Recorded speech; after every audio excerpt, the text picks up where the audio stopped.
But you're not dull, Jacque. Okay. For example, agriculture. You read of pests, you read of insecticides, you read of DDT, you read of constant spraying contaminating the earth. People get angry. They join environmentalist groups. They try to save our environment, but they come up with no specific ideas. Socio-cyberneering has a blueprint for all of the identified problems. For example, all our agriculture will be totally enclosed, either in plastic or glass buildings that can transmit ultraviolet light. Therefore, you have no insect invasion of plants. We also have special ultrasonic generators that keep all insects away from plants. If certain insects, particularly selected insects that are detrimental to plants, are hit with ultrasonic, cavitation is produced and their bodies rupture, fall to the soil and enrich the soil, and are not washed into our rivers and do not contaminate. Therefore, an agriculture that's enclosed, you're not subject to frost, you're not subject to freeze or weather.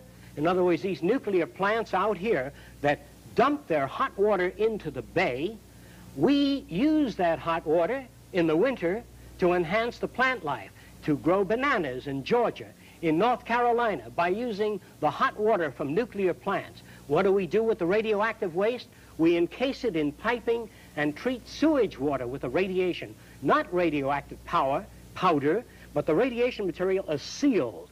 And through a multiplicity of shields, we only use the radiation to clean the waters emitted by hospitals and all other sources of contamination. You keep showing this figure, this thing flying around in the sky, so you better tell me what that is. Oh, this is one of the methods of conserving our land area. You read of erosion. Our beaches are being eroded. Land is being eroded. By designing and building underwater dams, which is entirely feasible within our time, we can modify the ocean current. We can modify the Japanese stream.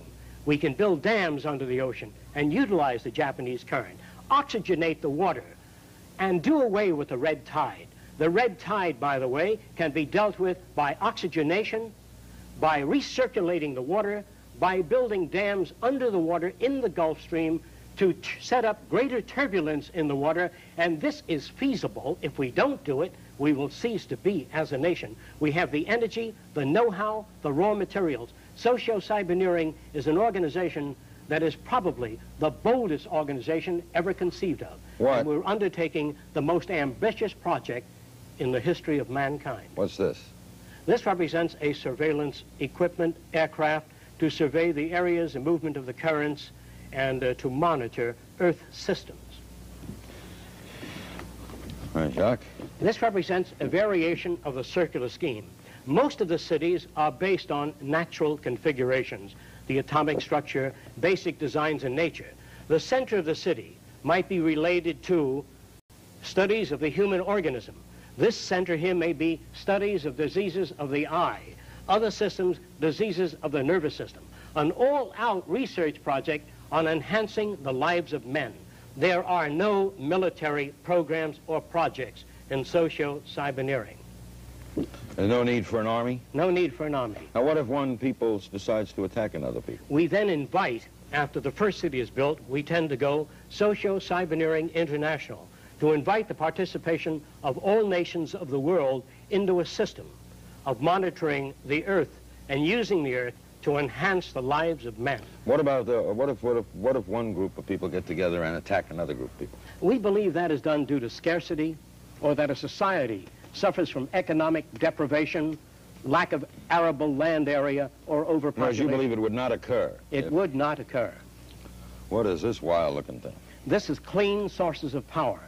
By utilizing the natural heat of the Earth, that is volcanic energy, or the magma, or the molten lava under the Earth, of which there are approximately 500 potentials. If we tap a mountain in Hawaii called Mount Aloha, we can get enough power to electrify the world. We can get enough power from that volcano alone. We have 500 potential volcanoes we can harness. We can use that natural heat from the volcano. No smog, no smoke, no dirt, no gases, no fuels, no oil spills, and no more burning of fuels in any city to generate power. If Japan used Fujiyama, they don't need to burn oil. They don't need oil. All of that heat is sitting there.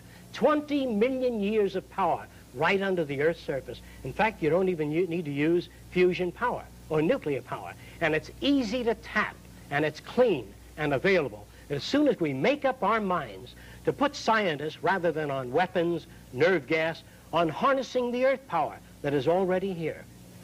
Well, how are you going to get the president of Florida Power and Light or Shell Oil to give up that? Socio-cyberneering does not appeal to governments, to private enterprise. We're going to do this thing just as the automobile phased out the stagecoach, just as television stepped in and phased out the old vaudeville and the old motion pictures, that history and technology is respecters of no society, no individual opinions, but it moves on, and we've got to be prepared to face the future.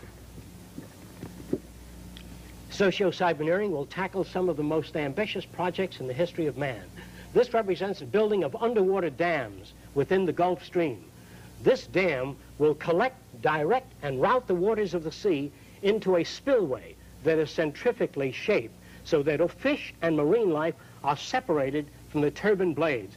The Gulf Stream will generate power to oxygenate the waters, to eliminate the red tide, to pick up the amount of fish in the ocean, to monitor marine life, and build an ecological relationship between the total oceanographic world